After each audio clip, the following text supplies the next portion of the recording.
Peace and welcome. My name is Anthea Alexander, and I'm a coach and mentor based in Melbourne.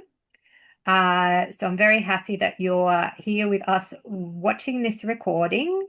And I'm joined with my co-hosts, colleagues, friends. We have Michael and we also have Sanji or Yogi Sanjiva, but we call him Sanji quite affectionately.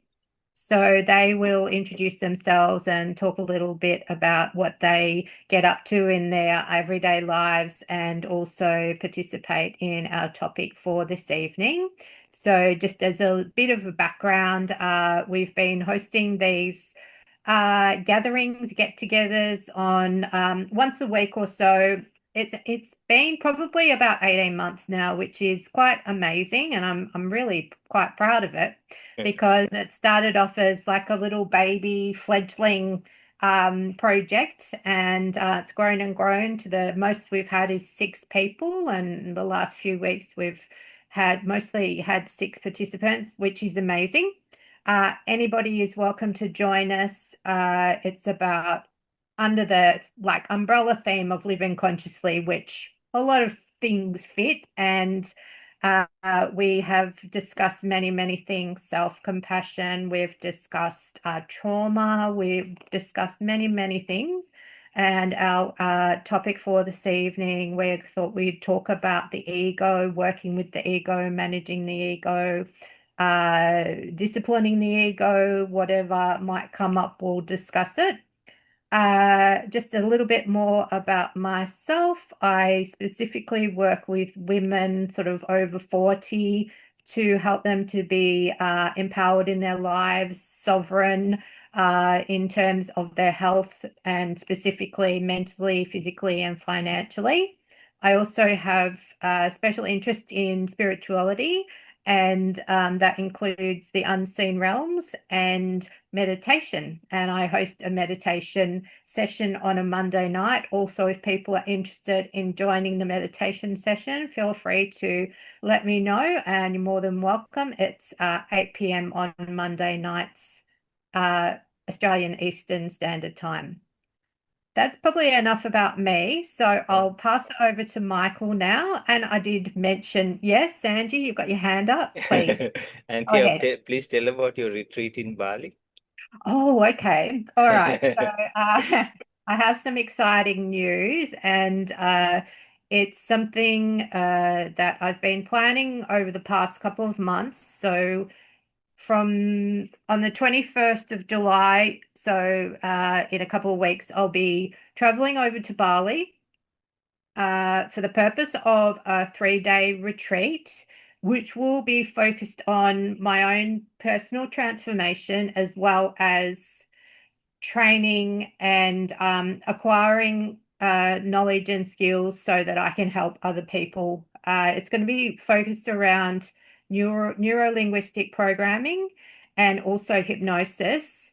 These areas I've been working on personally over specifically about the last maybe almost 18 months as well, and doing a lot of my own work. And also prior to that, I had been looking at these areas as well.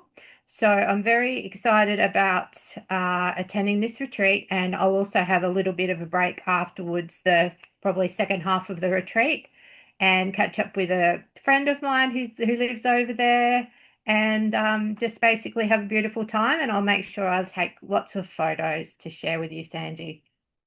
Can people join your retreat? Can people join my retreat?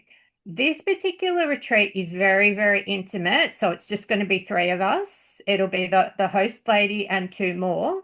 However, I do have the intention of hosting retreats myself, and I would love to host retreats in Bali or in other locations in the future.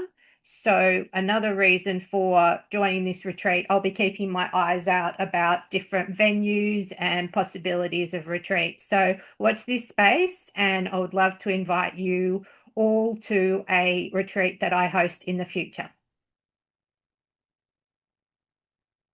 Okay, so over to you, Michael. Thanks, Anthea. I'm sure I'm not alone in wishing you all the best with your upcoming um, retreat in Bali. I hope all goes well. I'm sure you'll have a lovely time, and it sounds as if it'll be some well-deserved rest and hopefully recreation as well. Um, my name's Michael. I've been participating in our Friday evening discussions for at least a couple of months now. Although my contact and friendship with Sanji goes back at least a few years. And it was Sanji who kindly introduced me to the rest of the participants, including Anthea and Rae and Georgie, who are unable to be with us this evening. I In my day job, work primarily in vocational education with students of English as a second language. So ESL is my primary area that I work within. But when I'm not in the ESL space, I live in the lovely Northern Rivers of northern New South Wales, so just south of the Tweed. Um, and I also love exploring a range of topics, and they range from self-actualization and human psychology to spirituality, um, interpersonal communication. So I was invited by Sanji to join the group, and I really enjoy the sorts of topics that we're able to discuss on a Friday evening. Um, I guess that's a brief introduction, I think, of me and my background. So I will hand it over to Sanji. Thank you, Michael. Michael is like well spoken, no? Like a perfect English teacher, right? Yeah, right. It's very smooth and no? So yeah, and very nicely flowing, no? So yeah, it's very nice to be here. We miss Rae and Georgie also, no? So and anybody who likes to join. So Anthea, yeah, with all of our heart, we wish you the very best on your retreat, and we hope you have a wonderful time and a great rest and a great holiday also. So yeah, I'm Sanjeev. So I'm based in Sri Lanka, and now I'm living in a place that's close to the ocean actually. So I go for walks and things like that because it's not very far, not even a kilometer away from the sea. So yeah, and kind of like settling down now and mostly working online. But I do stay up pretty late, and yesterday I didn't sleep almost at all. And so yeah, I do. I'm a meditation teacher, and I try to help as much as possible people uh, in different sorts of ways, even when I can, like in material wise ways as well as uh, uh, like spiritually, mentally, in whatever way possible. No, so yeah, so that's about me.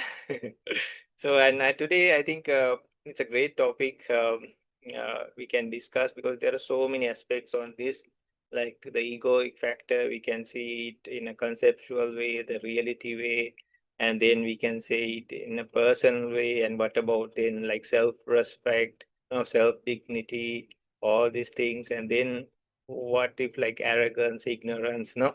All that, no, like then it becomes too much. So, and then how can we deal with our own ego and what extent should we keep it upon? There are so many things because each one we cannot say you should have this much of ego, no? It depends on each person, each situation, and all. No, you don't say like you have 5 kilos of ego or something, no? Or 5 ounces of ego, no? Yeah, and in some places it says like be like a doormat. Some places it says like be like a lion or a lioness. No, like bring all your might because you need that. And some places you have to be very humble. And in learning aspects and all, you have to be like a doormat, they say, no, or like a lump of clay that can be molded. But there are some places you have to stand up. And then how do we deal with our ego? Because sometimes it's too much, no? It's either crashing us down or putting us in the high horse seat, like, and we are like galloping and we don't know when we hit our backside, right? Like falling off the horse, right? And then and then the other side is like, how can we deal with others' egos also, right? So sometimes it's too much, and or like you want to help them, you feel like their self-esteem or something had crashed. So before everything, you have to help them up as a per individual. No, you cannot say there's nothing at all. It's everything is impermanent and all, which is true. But then they'll be like, "Oh my gosh, what happened?" Like, so there are these many sides we can talk. So I'll hand it over to Anthea. I just wanted to bring the categories a little bit. So there are many. Please feel free to go in any direction you wish, and this is like open conversation. And if somebody wishes, so yeah, today I don't want to speak, that's also fine, right? No stress or pressure or anything, no? So I'll hand it over to Anthea. Thank you very much, Sanji, and thank you very much to both of you for your well wishes for my retreat and break. I really am grateful for it, and certainly when I come back, I'll be happy to share about my experiences. Okay, so with the ego, yes, I think this is a fantastic topic, and it's something that's been coming up for me over the previous, I don't know, weeks, I suppose. And that's one of the ways that I sort of suggest topics from what I'm dealing with in my everyday life or the healing work that I'm doing at the moment, or perhaps reflections or insights that are coming up. So, yeah, about balancing my ego and about sort of voices that we hear in our head. We hear, sort of different voices in our head all the time. So we can have negative voices, or we can have sort of voices that say, oh, you can do anything, don't worry about it. And it's about sort of, being discerning about listening to these voices, balancing them out, perhaps having an understanding about where they're coming from. Maybe they're coming from experiences that we've had previously in life, or maybe we'll certainly deal with all sorts of different sources, I believe, during our conversation this evening. So just to start off with, I did a little bit of research before our call. And so ego basically means self, and it's like our self as a distinct being, separate to other beings or creations. And there's a lot of different perspectives. So we've got the psychological perspective. We've got, I looked a little bit at Freudian psychology and the way that the mind is broken up into three different areas. And the ego is certainly one of those areas that sort of balances out with other areas of our mind. And then we've also got our everyday sort of layman's understanding of the ego and having a healthy ego, which is about self-awareness and adaptability. And it also can be that we might have an imbalance with our ego, and that might cause feelings of defensiveness or also feelings of superiority. Then we've also got another layer to it, which is about philosophy. So looking at traditions such as Buddhism, Hinduism, Islamic teachings, which have another way of viewing the ego as well. I can certainly speak to Islamic teachings and my sort of understanding experience of being a Muslim over the past 13 years or so, and I'd love to hear Sanji's take on it from his experience being a former monk in the Buddhist tradition. And also, what else did I write? I made some other notes, so I think that these are things that we will pick up. But as Sanji was mentioning, there's different times that we need to be humble, or it might be more appropriate to be humble. I mean, we're all humans, we all make mistakes, we all get it wrong from time to time, but there are times that perhaps it's better to be humble when we're learning, to learn from others. But there are other times when there's a situation of social justice and we need to stand up for other people who perhaps can't express their voices or they're being oppressed in some way. And also in terms of ourselves, if someone's oppressing us and putting us down and really giving us a very hard time, it's appropriate for us to stand up, for ourselves by using our voice and our skills, or perhaps asking another trusted person or advocate to stand up for us. So they were the areas that I have thought about and done a little bit of research about. So what I would love to do now is to hand it over to Michael and to hear his sort of take on this topic. And I just wanted to, just to reiterate what Sanji had said with our sessions. Everyone is welcome to participate at whatever the level they feel up to participating. And we have had people come to sessions and just switch their video off and just listen, and that's perfectly fine if people want to do that.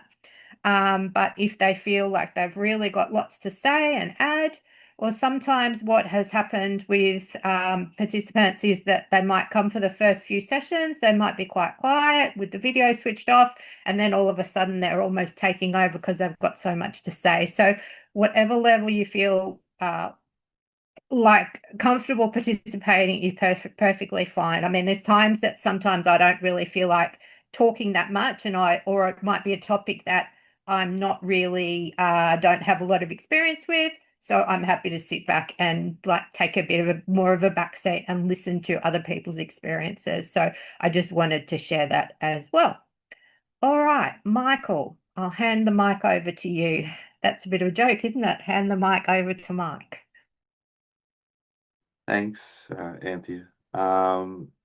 Yeah, I've just been, I suppose, reflecting on the topic of living with or managing ego. And one of the first things that came to mind when we selected this topic, when I was thinking things over, was the connotations that the term tends to have in English when we use it in everyday conversation. And I think for a lot of people, when we use it, and definitely when I use it, it tends to have negative or pejorative connotations.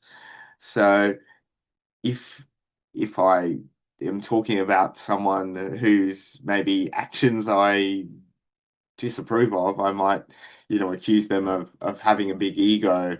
And generally, I I probably tend to mean that in a rather loaded way. So I think it can be good to sort of unpack what it is we mean when we say ego. And for me, reflecting on my experience in my personal life and in other aspects of my life, uh, that it's the challenge is so often it's about finding a balance. And how do we find that delicate balance between what I want and or what I expect and what other people might want or need or be entitled to. So that balance. Ego, and I I because I have a background working with people in English as a second language, linguistics really intrigues me. Um, so ego literally in Latin just means I. It's just the subject pronoun I. It's that, and so I was thinking about the different ways in which um, we identify with what's going through our minds and with what's happening in our lives and the different things that make up our sense of self.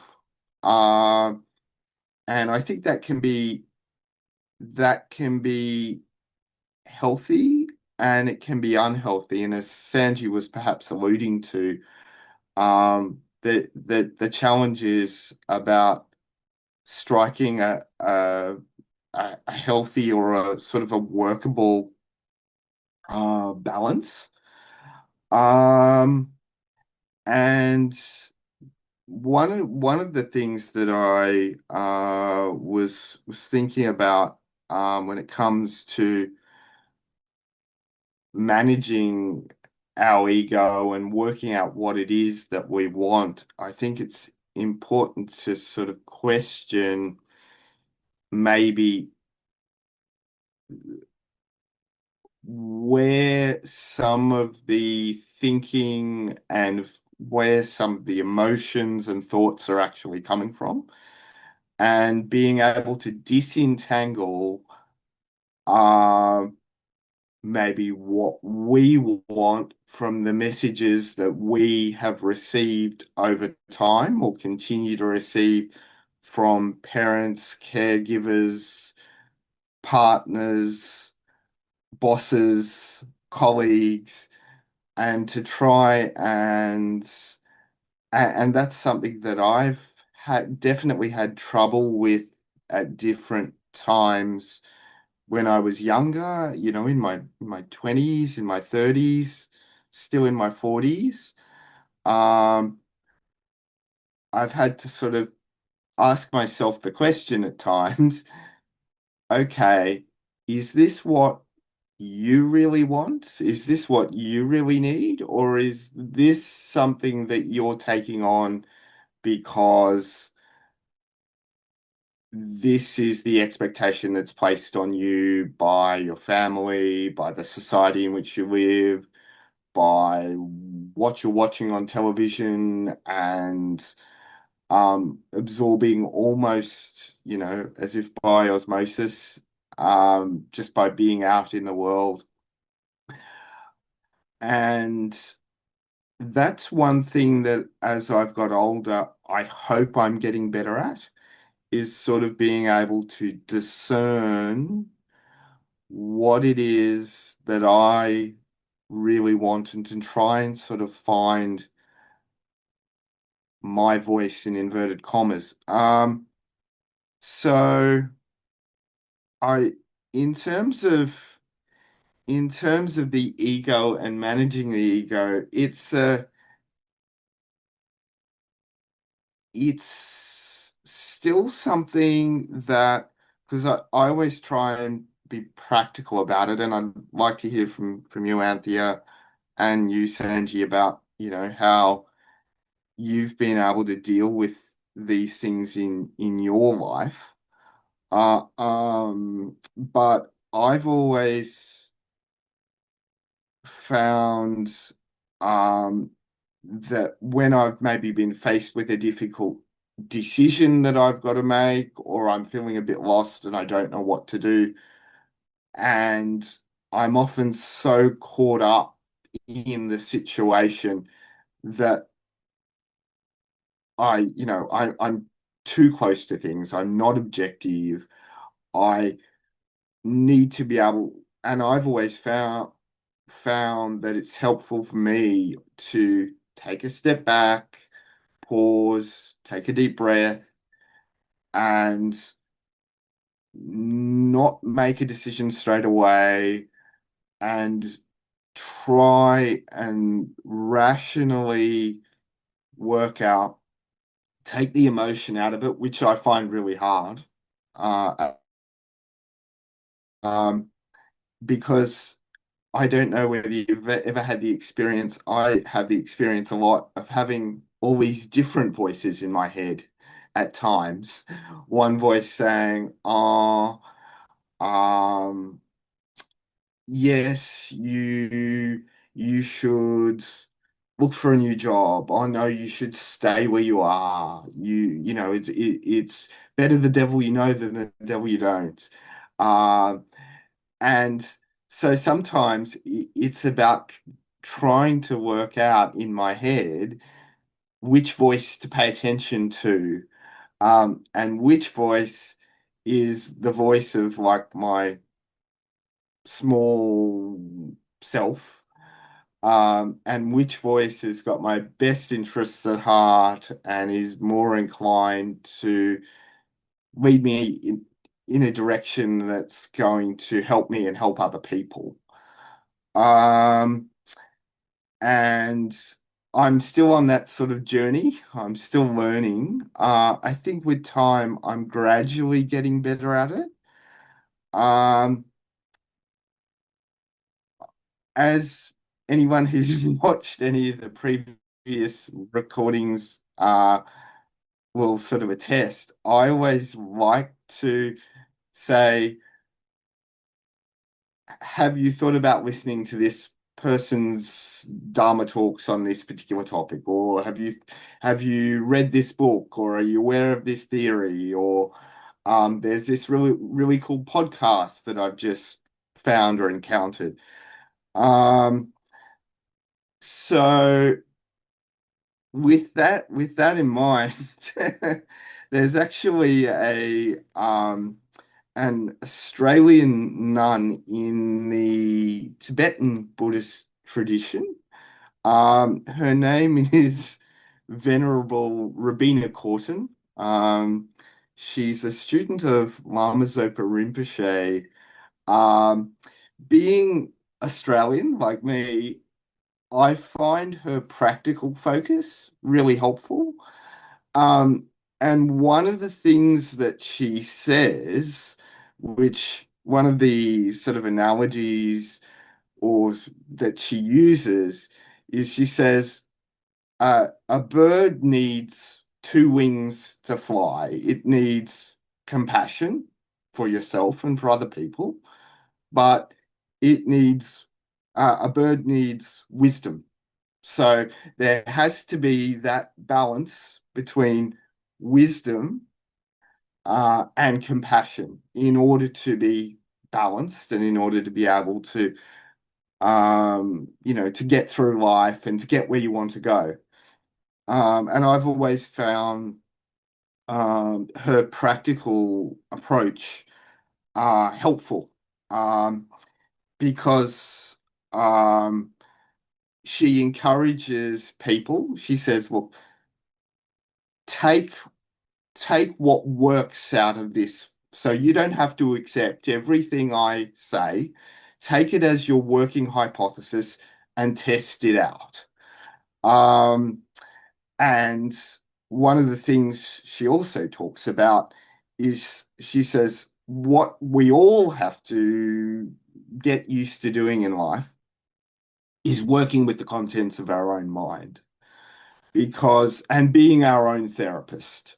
Because if we can be our own therapist and work with the contents of our own mind, we're more likely to act skillfully or in a wholesome way rather than unskillfully and in a counterproductive, harmful, or unwholesome way. So I will hand it over to Sanji for his input because I'm keen to hear what you have to say Sanji. But yeah, I just found that I find that analogy helpful in my own life. So over to you, Sanji. Thank you, Mike. Yeah. So yeah, in spiritual way, it is mentioned in a very deep way also. And then we'll try to go from others. We might lose track or something. So in a deeper sense, it is said like, or maybe I start from a more closer place, no? So when a child is born, they don't have any kind of recognition, no, as such. Maybe they didn't hear the mother's voice and these kind of things and the taste after, but they don't know what it is even. Huh? So then the mother talks to the baby, then they give signs or like perceptions, right? Or say mama or like some in any language, no? Uh, or she sings to the baby or talks to the baby. The father interacts. So like that it happens. So then later, even in our one of our pets also, when you call their name at first, they are like they don't even care. Right? They're like, "Who?" Like, if you really tell it over and all, then like maybe you lift a ear and see like, what are you're trying to do, no? But later, like you can see like they react so fast. So in a baby also, it is said like even the fingers, they would ask, what are these, no? And then you have to say, this is your hands, this is your fingers, no, this is your face. Or they would ask so many questions, right? And you have to explain everything or like show. Uh, then later, like ABC or something with the pictures and everything, uh, you A for apple or something like that, no? Uh, so it happens, right? You have to show, and then they start by drawing by themselves. So then when in preschool and all, they have a badge or like a board with their name, right? But they don't know their name. You look at the tag and like the teacher, no, like identifies, right? So later we can see like little by little the child gets to know like, oh, this is they are talking to me or son or daughter or anything, even any kind of no in any language. Uh, oh, that is me. So in a way, it is like a stream. Uh, there is mud underneath, but at first the water is very clear. But when somebody takes a stick and starts poking it, the sediment that is underneath slowly comes up, and then it blends with the water. Uh, so later, like whatever we hear, see, hear, smell, taste, and feel and think, uh, then we attach the self or the I part, right? And then, oh, the recognition, no, like, oh, that's me, that's I. Then later, at some point, like when you show the ID and all, or the driving license or something, or certifications, and all, we are kind of like proud. Nobody has to show us; we show it to them, right? This is my card. This this is my CV, or this is my ID, or no, like that. I'm such and such, no. So, like at a moment, like it was the sensory doors meeting this object and just passing through. That's why in a child's life and all, when they are awake, especially, it seems very pure and just interactions from moment to moment. But what happens is when the things come from outside, they also carry that. If you believe in past lives and all, this thing goes from lifespan to lifespan, like a domino effect. So then what happens is, of cause and effects, domino effects. So then but in their sleep, we don't know what they are thinking when they can think as an adult even. That's why we see them smiling, we see them crying. Anything can happen. But in the while they are awake, they are not familiar with the surroundings. Later, what happens? Everything, the I factor joins. Uh, I saw it, I heard it, I smelled it, I tasted it, I experienced it. And then me and my also comes. So this is me, no? And then following up by this is my. These are my hands, these are my face, body, these are my clothes, these are my toys, or like these are my things. This is my father, this is my mother, sister, brother, this is my pet, this is my teacher, this is my school. So over the years, like we stick this label into many, many things. It could be culture, country, religion, uh, anything, thoughts, views, ideologies, concepts, politics, anything. And it can go into any extreme also. This is what I believe. Everybody should believe that. Uh, I'm so righteous, I'm so like that. It can happen in so many ways, right? So, in another way, like it is explained, but we can see clearly how this label we attach, like you can attach to a new ideology, right? Say we started following some new thing, new trend, or new ideology, or some logic or something, right? Then we like, oh, I believe in that. I am such a person. This is my, uh, this is me. So, and can you remember when you were small, we used to like be Superman or Batman or Spider-Man or like some superhero or a villain or even some athlete or sportsman or, we used to become like all these cricketers and everybody imaginary, right? But at that time, we really thought we were, but no, anybody looking at us like, come on, no, you're like this little guy trying to be this big sportsman or somebody, no? But in our mind, we were like really trying to imitate them and all that, right? So, see, like our mind can do. And then what about now? Like the angry me, the happy me, the sad me, uh, the the prosperous me, or like uh, me that is down. So it is a good time to see in ancient times, they didn't have this personalized category. They like 5 categories they broke up, like material and mental. And that it was defined like we have the physicality, which we call the body or cells or atoms, protons or the energies. And the others were considered as the mental factor. So we are caught up though we think, because in each stage of our life also we took it as I, no? When we could understand and all, no? And more we grew. This was me year, first year or second year, fifth year, 10th year, no? Any other like that, no? This was me in my 20s, 30s, like that, no? So we can see not only that, this was me who did this or moved my hand, like batted the eye or looked around. So for each time, this is consistently there, but we stick that label. Just like we cannot see our face in the mirror, right? Sorry, we cannot see the face just normally. We have to look into the mirror. And then, oh, like this is me. We kind of like attached it, right? Oh, it looks bad. It looks nice. Or what room I need to shave or like anything, no? Yeah.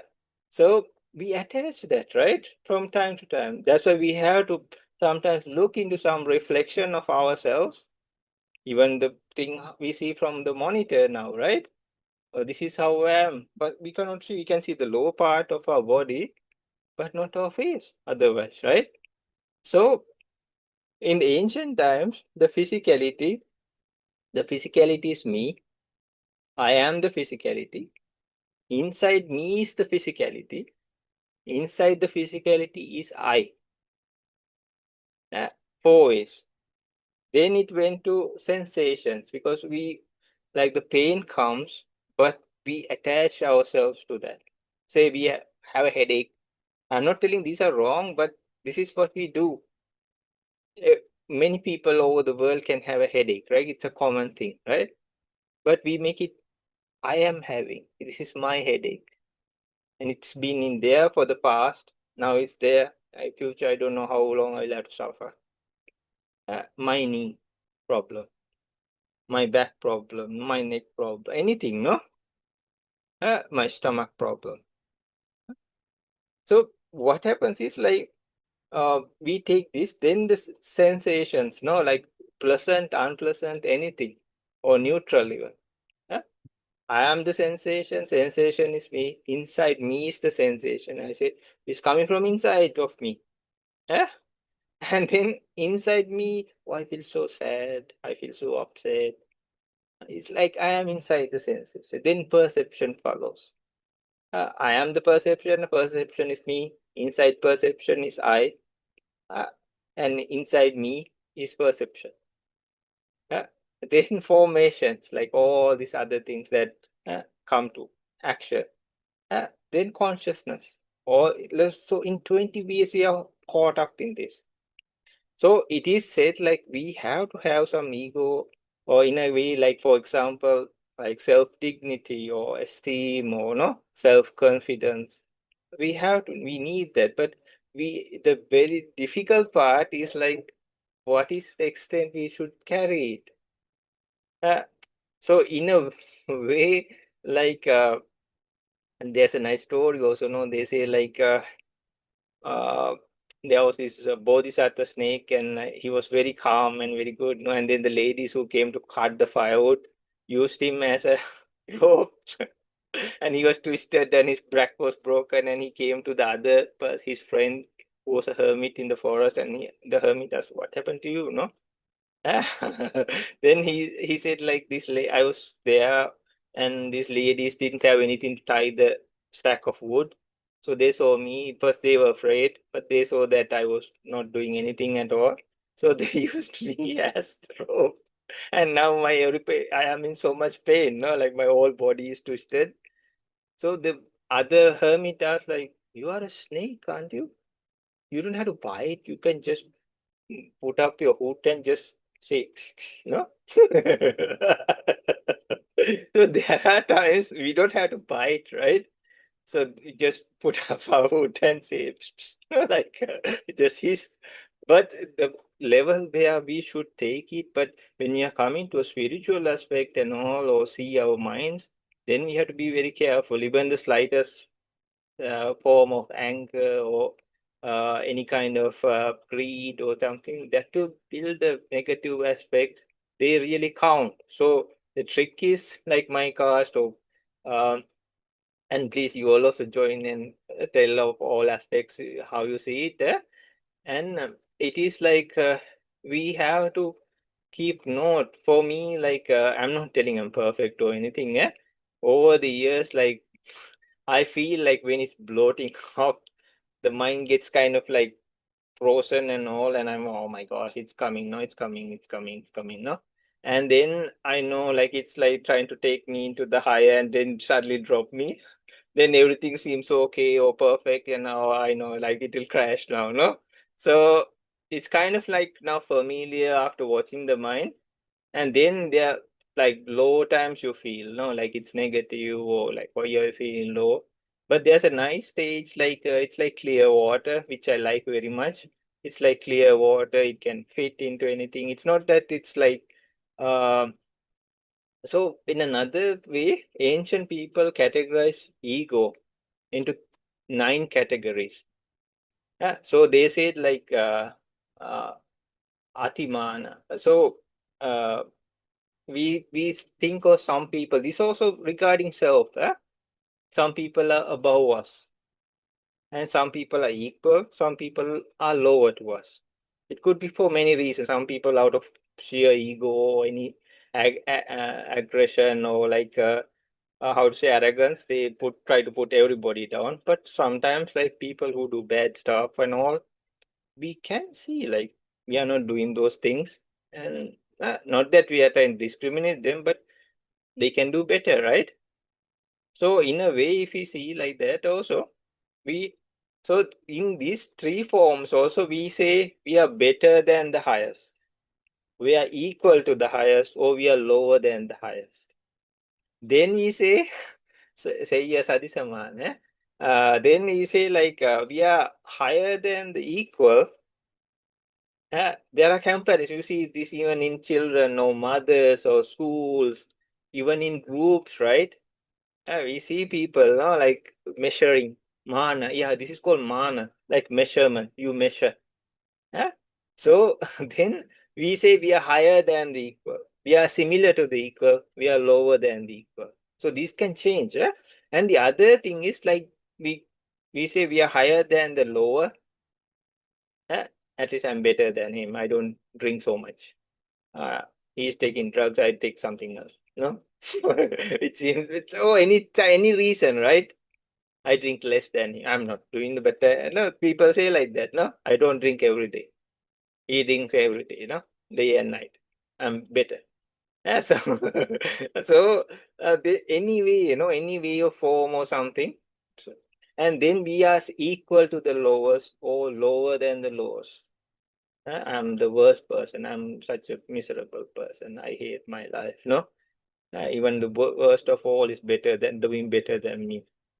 So these are also categories like measurements. So we have to find the healthy range. So I think like diving in. So really stages that are really super powerful are mentioned like enlightenment stages. For example, the first stage of enlightenment, it's like you remove the back layer of the mirror.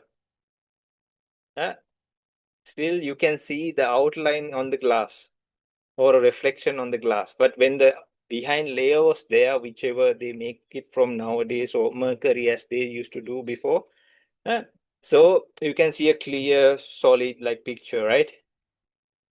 But if somebody scrapes that off, still you can see an image on the glass, right? So it's mentioned like more the stages of enlightenment that negative aspects of ego disappears. But it's regarding to those 5 categories we mentioned before, physicality and mentality. They dive deep in.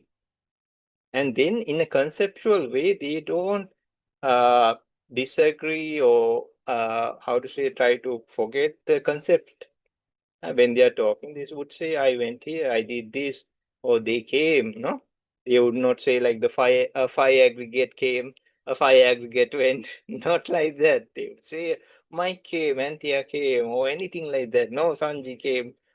They would use I and my and all that. No, this is mine, no?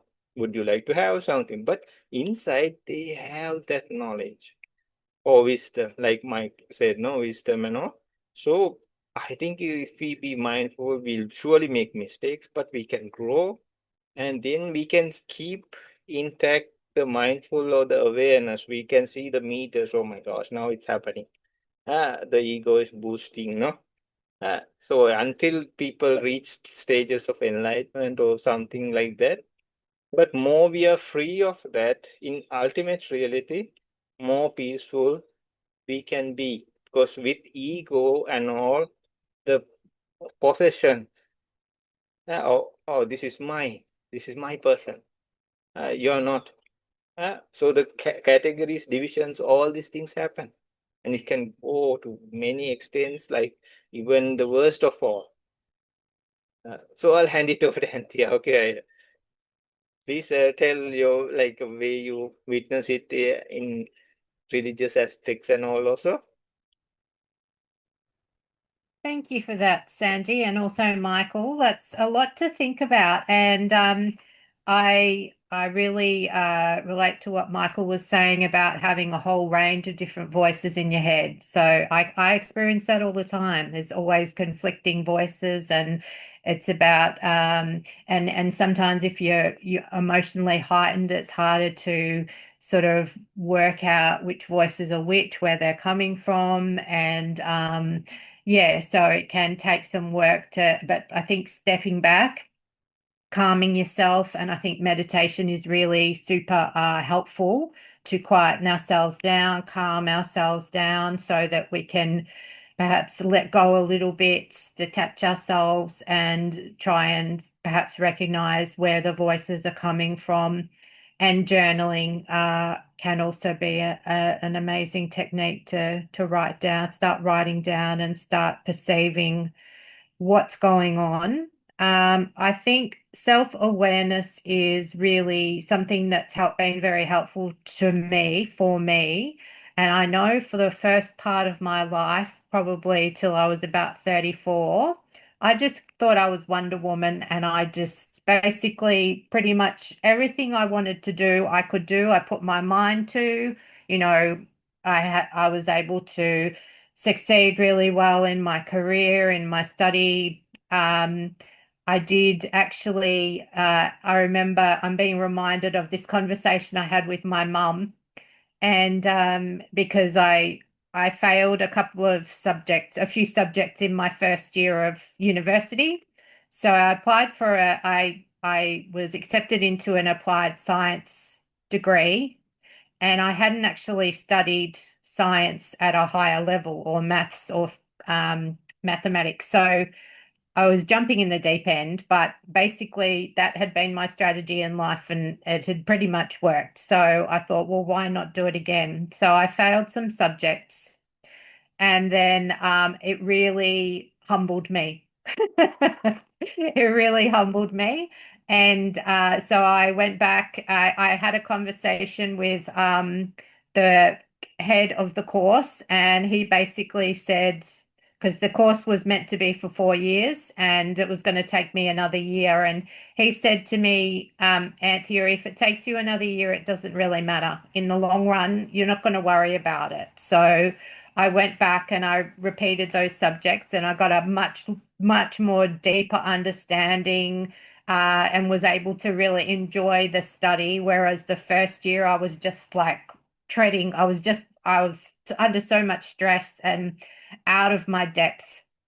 And so I did as he said, and I went back and I repeated it, and I completed the degree within 5 years. But I remember having a conversation with my mother as well. And it was something to do with about asking for help, which is something I still struggle with. Ego, asking for help. Anthea is not good at asking for help. So anyway, I was having a conversation with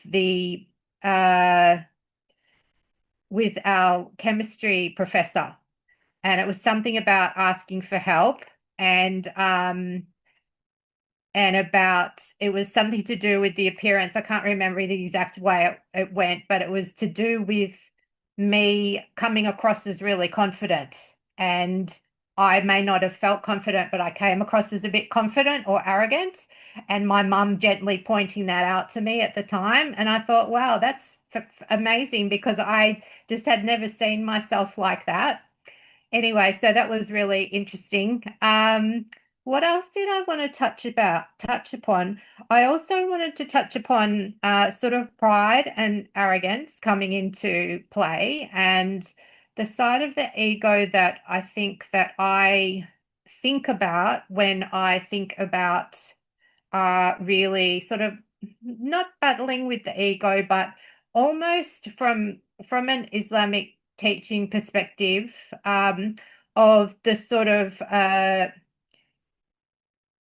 the Iblis, or who was Shaitan, or the devil in way back when. And it's also in the Bible as well, the story of basically Adam and Eve, and Adam,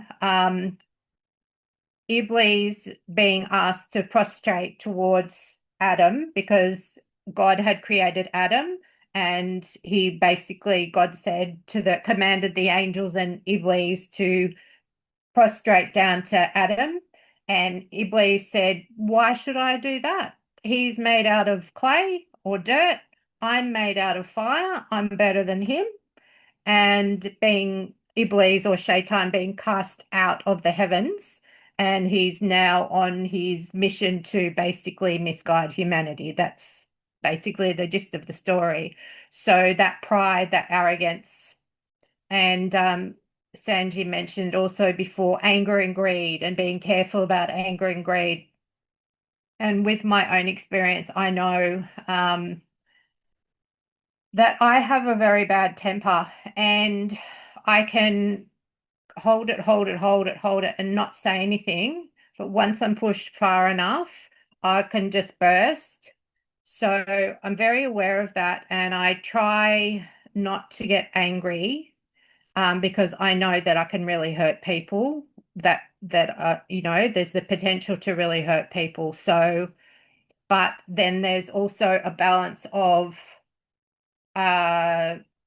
speaking up when you're like finding that balance with our egos of telling people when you're not how you feel, communicating how you feel, and if something is upsetting you about telling people, but in a way that you're not going to upset them, because I have a sort of people-pleasing tendencies that go back to sort of living with my father, who had a brain injury, and I had to really be careful around him and tread carefully around him. So keeping the peace was the best way that I found to deal with that. So I think for me, that is a struggle that's coming up for me at the moment. It's a balance of understanding how I feel amidst, the seeming chaos of life.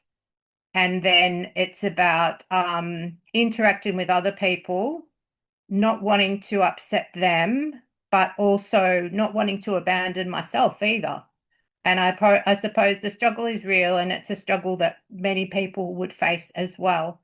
But that's what I'm experiencing myself on a personal level at the moment in terms of ego. I think that's all I want to say at the moment, but I would love to hear more from both you, Michael and Sanji, about your thoughts on our so far, and also on any other aspects of the conversation. So I'll hand it over to you, Michael. Thanks, Anthea. Yeah, I think that's a really difficult challenge that you're sort of alluding to. It's definitely one that I've struggled with, and it's that question of finding that delicate balance between your own needs and those of others, and knowing when to assert those needs or desires and how to do it, and so that you're perhaps not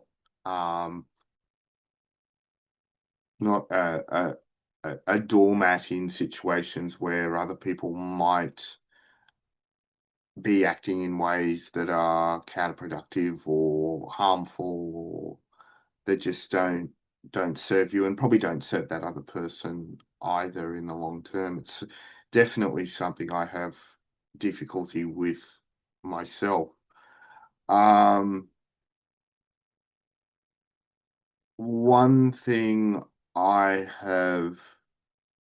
am learning to do, and it's an ongoing um, uh, process, is sort of learning to discern, okay, what are my needs? Am I able to articulate what it is in this situation that I need from myself and from other people? And that is a sort of a journey of discovery in and of itself. And I think in some ways there's precious, few substitutes just for life experience.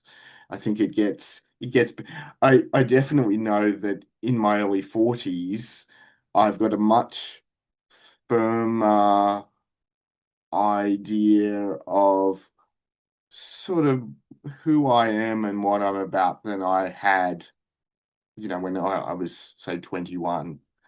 And I have learnt things the hard way. So I've learnt certain lessons the hard way, definitely, through personal experience. And sometimes I think there's no substitute for that. And the interesting thing being, of course, that when I was in my 20s and people who were older and more experienced than me were saying, Michael, you might want to take a step back here. And I was thinking, oh no, I've got this worked out.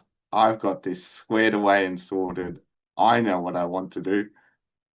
And then finding out that maybe I should have listened to the voice of wisdom and experience, uh, and at least sort of been able to take the emotion out of it a bit and think things through in a more calm, methodical, rational way.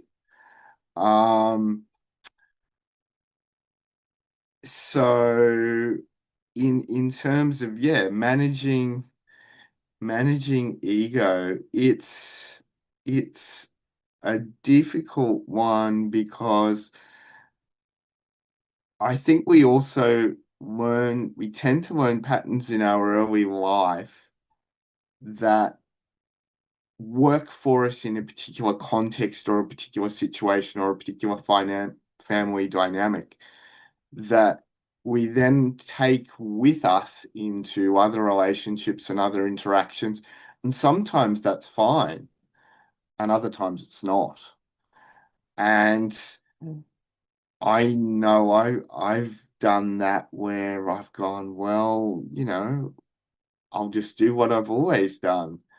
And then found out through experience again that, wait a minute, what's this leading to? What's this achieving? What consequences is this having?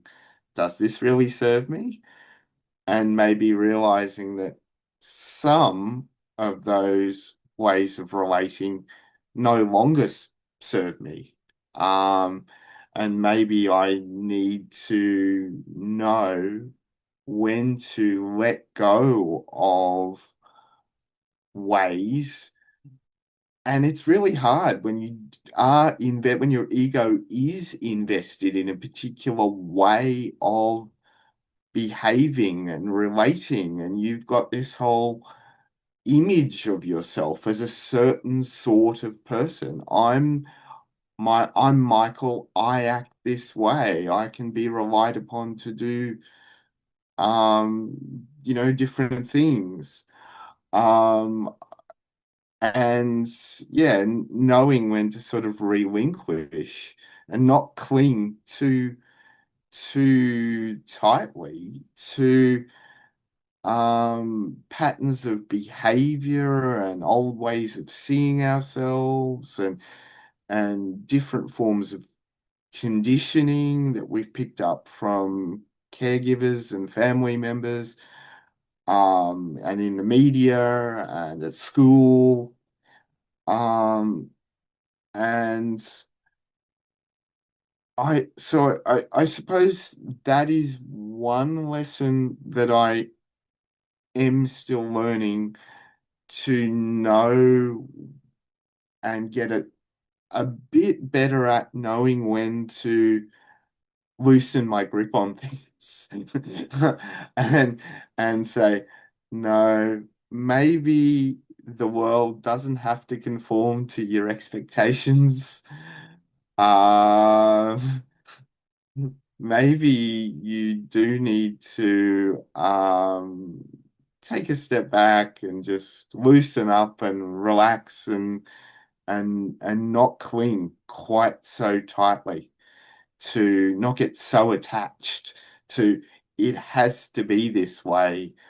Um, and I think that's where practices like journaling, like meditation, like it could be body-based, it could be a yoga practice or a qigong practice or a tai chi practice, or it could be a psychotherapeutic practice. You could be talking to a psychologist or a therapist or a trusted minister of religion, imam, rabbi, priest, monk.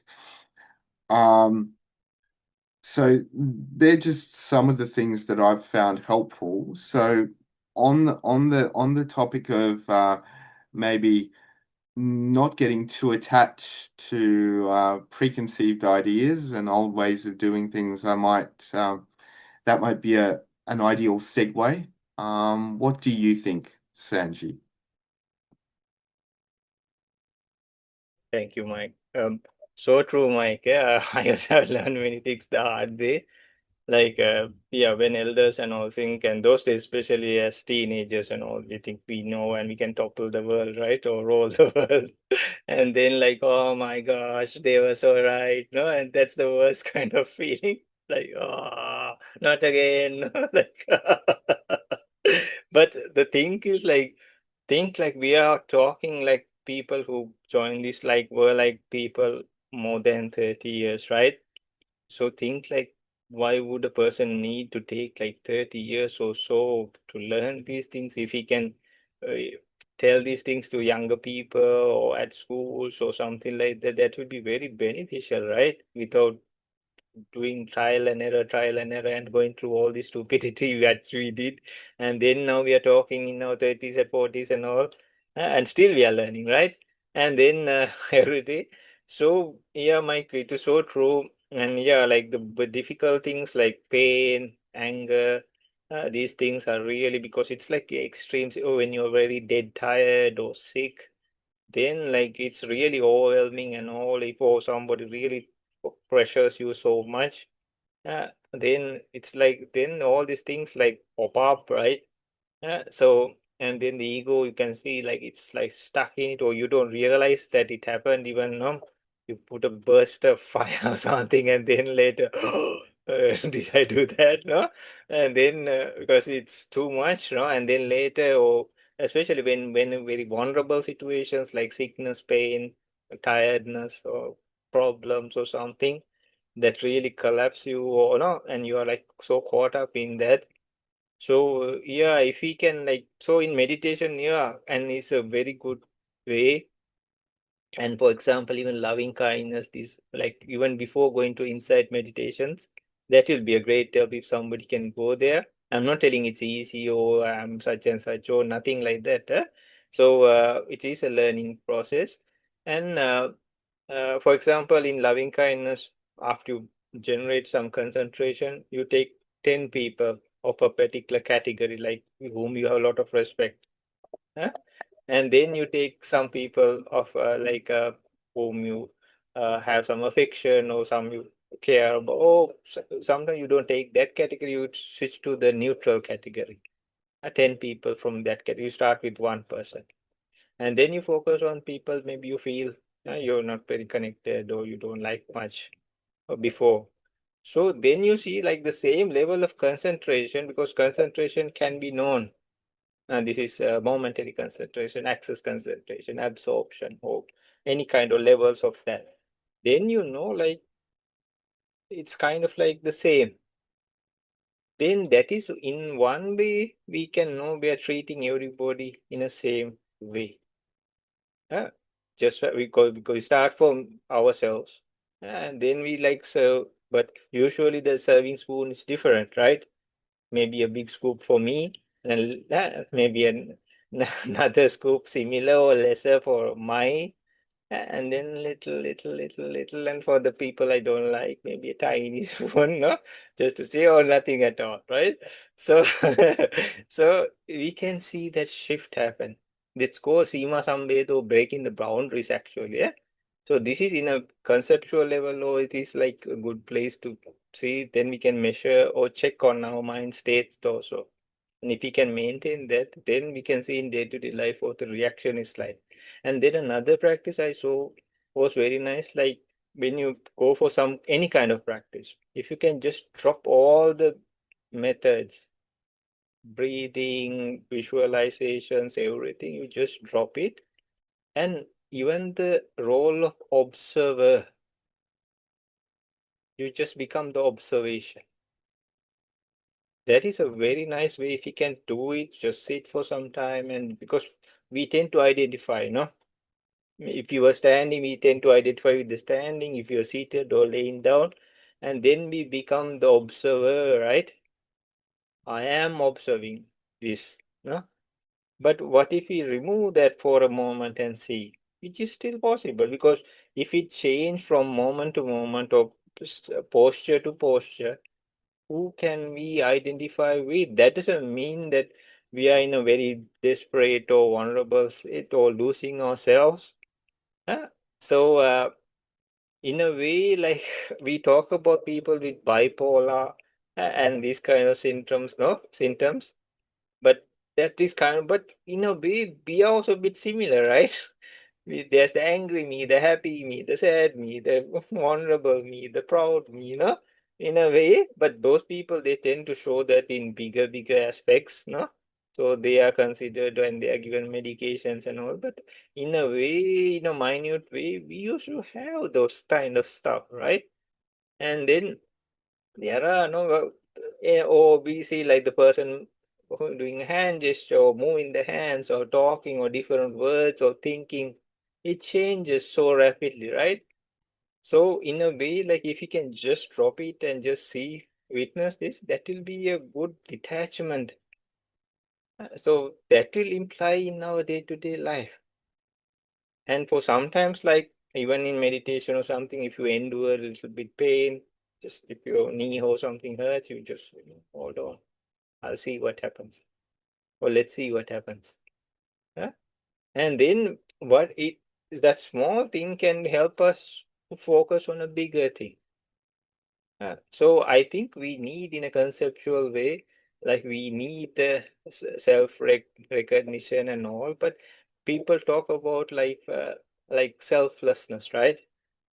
So in a deeper way, even love or caring and all these things, if we can do, but we should not lose, like you all said, we should not be something that people can walk all over, or like just be like wipe their feet or, or But in a deeper sense, if we can do that, that is so beautiful. Because what are we going to attach actually, right? And by attaching that, it just becomes heavy, and or we have these expectations, or we want something back, or something like that, or we try to make a possession of that, no? And that just makes it kind of like more heavier and like some sticky and but if we can do it in a way like the more selflessness, but that doesn't mean we disregard everything and say from today on call me selfless or something, right? But we have that in, so that will help, like if some huge loss happens, uh, our mind will automatically switch to that mode.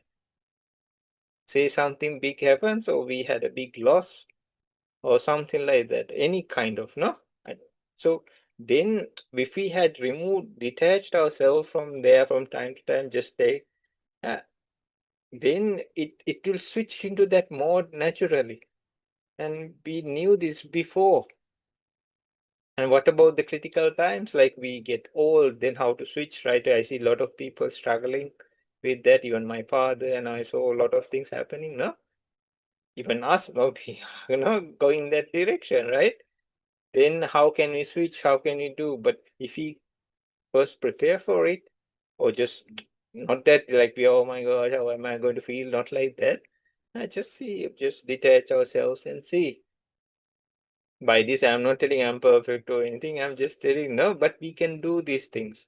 So in day-to-day life also and all, and then I also use some strategies like regarding others. I They say do it more, but now I do, like I know sometimes some people come to trick me and all, so I just give like 3 chances and see, or if they're being aggressive or something, okay, first time, second time, third time, then I say, okay, please don't do that.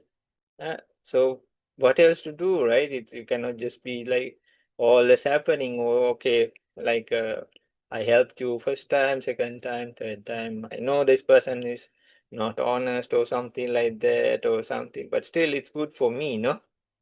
And if it doesn't damage a lot of things I do or I have or something, I still can help this person in some way or another, right?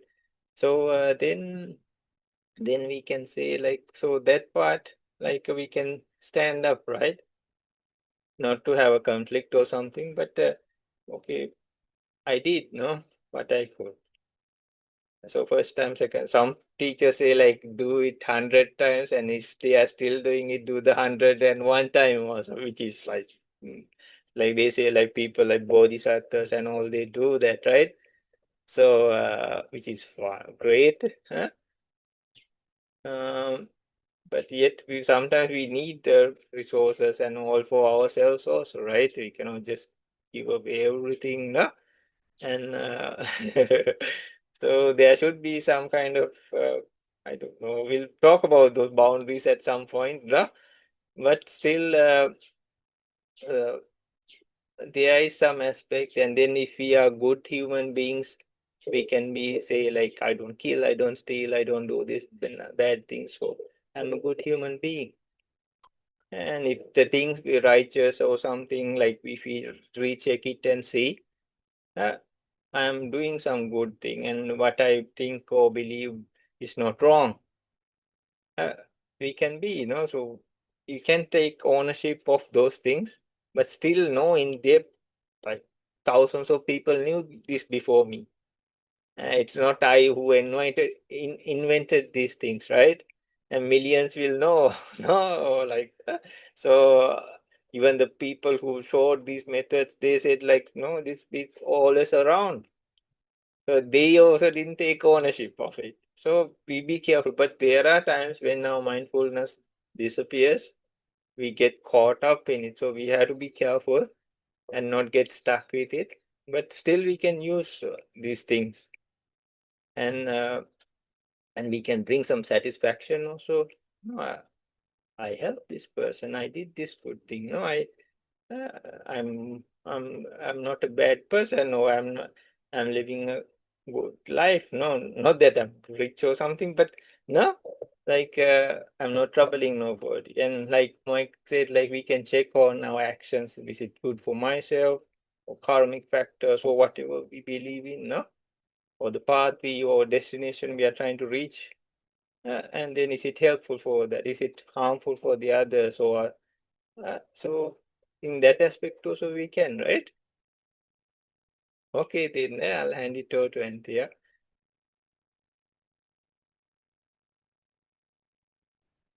Thank you, Sanji, and thank you, Michael, for your insights as well. So I'm just wondering, how do we feel? Do we feel like we could discuss this topic a bit more? Is it worth inviting Rae and Georgie's thoughts on the topic?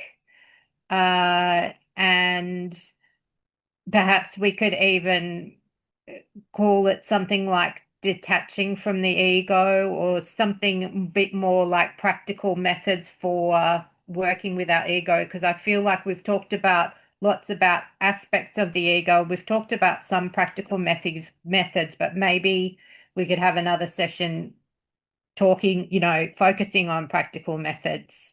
And I'd be interested to hear from them both as well. What are your thoughts? Mike, what do you think? I'm certainly open to continuing, the discussion, of course, with um the go ahead from Rae and from Georgie, for example. I definitely think it's something that we can continue to unpack, and I think they're both pretty pragmatic people. So it's always good to sort of have some strategies that you can implement in your everyday life. Um, I I always think that's a good thing. Sure, let's do it next week, yeah? All right, let's do it next And week. Mike's topic also is good. Like Mike's topic, definitely. we'll do it when Yeah, Rae and George is also there. I think they will have good input on that also, yeah? yeah, for sure. And then there's a couple of other topics that I mentioned, Sure, I sure. think, to you, Sanji, which I think relate to tonight's discussion as well, which were around boundaries and honoring interpersonal relationships. Did I share those topics with you, Sanji, or did I just talk about the ego? You sent like some telling Yeah, yeah that some we had covered, no? yeah, that's okay. And That's all there's right. some topics you sent like this about yeah, few of them you sent. Yeah, that's okay. So we've got plenty of topics to discuss, but all right, terrific. Well, next week we can, or whenever, the time comes, the time is right, we can discuss about pain and we can discuss more about the ego. But just wrapping up our conversation from this evening, I found it really thought-provoking and something that I loved what you were talking about before, Sanji, in terms, and also Michael, what Sanji was just recapping about doing a little bit of sort of reviewing of ourselves and our actions and what our intentions are, and perhaps being a bit kind and gentle with ourselves, kinder and gentler with ourselves, rather than having this sort of lofty aspiration that we're going to be, we're going to be this level and we're going to fight our ego and we're never going to be angry and we're never going to express greed and this and that, to be a bit more gentle with ourselves and realize that, acknowledge that we are human beings, that we're basically designed to learn through trial and error, and that if we were perfect, we'd all be angels or bodhisattvas or enlightened beings. So, but we're not, we're human beings. So, yeah, so I've really enjoyed the conversation this evening. So thank you to you both. Was there anything else you wanted to add before we finish up for tonight? Any closing comments from either of you, esteemed gentlemen? No, there's nothing really. Yeah, looking forward to, getting the input of Rae and of Georgie and anyone else who wishes to join. And sort of, yeah, unpacking some practical ways of yeah, dealing with the situations that present themselves in day-to-day life. Um, and yeah, I think what Sanji, said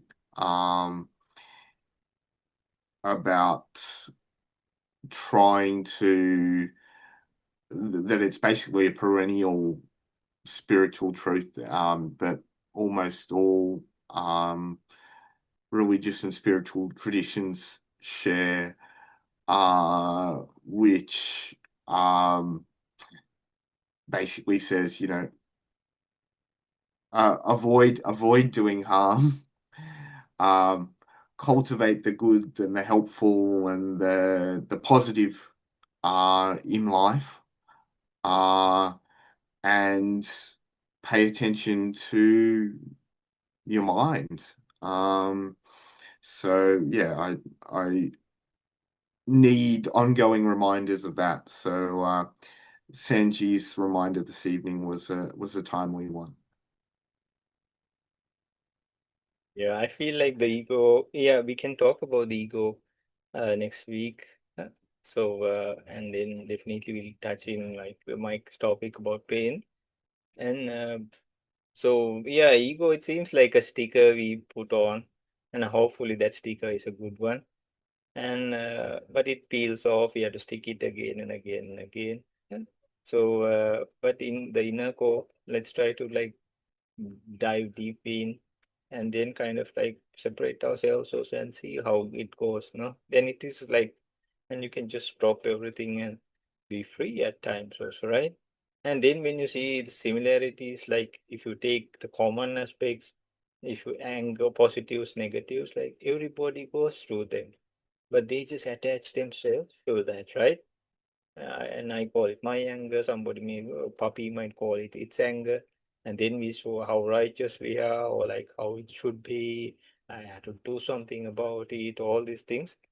But eventually, like at the end of the day, like these are some common things that happen in physicality and mentality, or the pain, or the hunger, thirst, or the sickness, or the aging, or even happiness, joy, rapture, no, bliss, or even enlightenment, or So that's why everybody can reach these stages, even if they're humans or pets or anything, no? Like so we just try to stick something, or what if like we go to next life then we'll have a different sticker, you know, then like we just stick it there, no? When we were kids, we just stick something and from time to time. So then why it's better to sink into the realities and then make life better and even spread the word around, try to show other people also, especially young people even, like there's much more to that because those are the stages like they really go off and then get stuck in things and then we learned it the hard way. But it seems everybody's doing the same thing, right?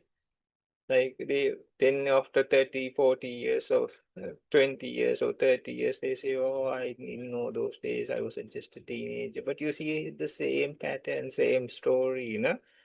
And even if some people being elder, they're caught up in some political party or some religious group or ethnicity, or I'm better than you, you're better. No, like such and such is better than yours, or whichever. No, you can try to do even in the same categories. You see people, some or other finding some caste system or whatever, education, knowledge, anything. I'm better than you. No, some method of separation, right?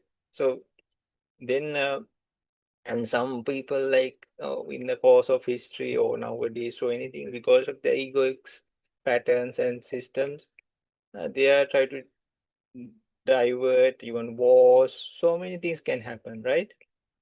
Yeah. So even conflicts or revenge or anything can happen. So yeah, we try to avoid as much as possible, and we try to see the reality aspect also in that. And from time to time, we train ourselves. Because if, for example, even people said if these hands or eyes or mind, it should stay as we say, right? Don't get tired or like don't age or you just stay as you want. Just show me nice things. Not I don't want to see bad things. I don't want to hear bad. No, it doesn't. No, it just sends in whatever it comes, right? Oh, so and in a way we find it like it's mostly out of our control. We accept it and stick our label on that or try to stick it. But when we understand, though we stuck our label, there were many labels behind before that, right? Yeah, so it's a good topic to dive deeper and deeper also, no? And until then, we can try to do good things as good human, decent human beings and help as much as people. But in the inner core, so we know like it is not forever. So in a way, it's not negative. We cherish every moment of this existence also, no? And for this existence, okay, this is what they call me. And then when you see this ancient enlightened beings, how they express themselves, like they were very praised, no? There was one person, he went to another person and asked, but he knew way more than it seems the other person, no? But he went there, he was waiting for him and then waited till that person finished all his stuff and even rested and everything, and then approached that person and asked questions. And then, because they had never met before, no? And then finally asked, like, who are you?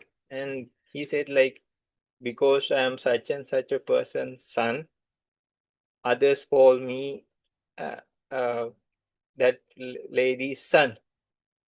Uh, then, oh, this person was like, you are not a person who should ask these kind of questions even. And you are such and such a person, so wise, no? But they were so humble. And they, even the wording or the names or recognitions they got, they had already detached, but they were using it. But they were knew it was not just a label or a tag, no? And it doesn't really belong to them. And we can find our true self also within that, right? Okay, then. So thank you so much. It was a great pleasure. And have a great rest. And good night to you all. Thank you so much, Sanji. Thank you so much, Michael. Thanks, Anthea. Thanks, Sanji. Take Okay, care. yes, talk to you all soon. Bye. Bye for now. Okay, see you. Yeah.